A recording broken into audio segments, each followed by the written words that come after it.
ჩამოდიან და აქედან დაღურებილები მიდიან. მაიამის რუტინა შემდეგნაირია. გადმოვდივარ თვითმფრინავიდან, მივდივარ მანქანის დასაღებად.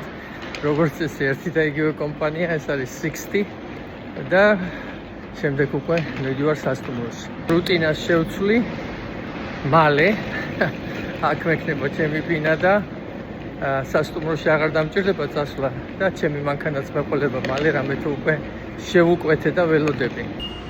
ამჯერად აი ეს მანქანა ლამაზია, კუპე. შენდება მაიამი. მართულ ხლართების იქით იქნება ახალი კორპუსები. თბილის გავს ძალიან.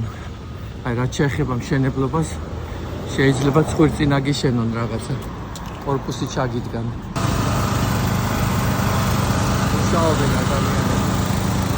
ეს არის ბრენდული შენობა, ჩიპრიანი რეზიდენციის, იქნება საკმაოდ შთამბეჭდავი. პარკინგი დიდი პოპულარობით სარგებლობს, $10 ღამეში.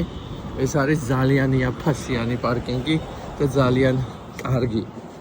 რამე თუ სასტუმროში პარკინგი ხანდახან $100-მდე აღწევს იმის დამიხედვით თუ რა სასტუმროა.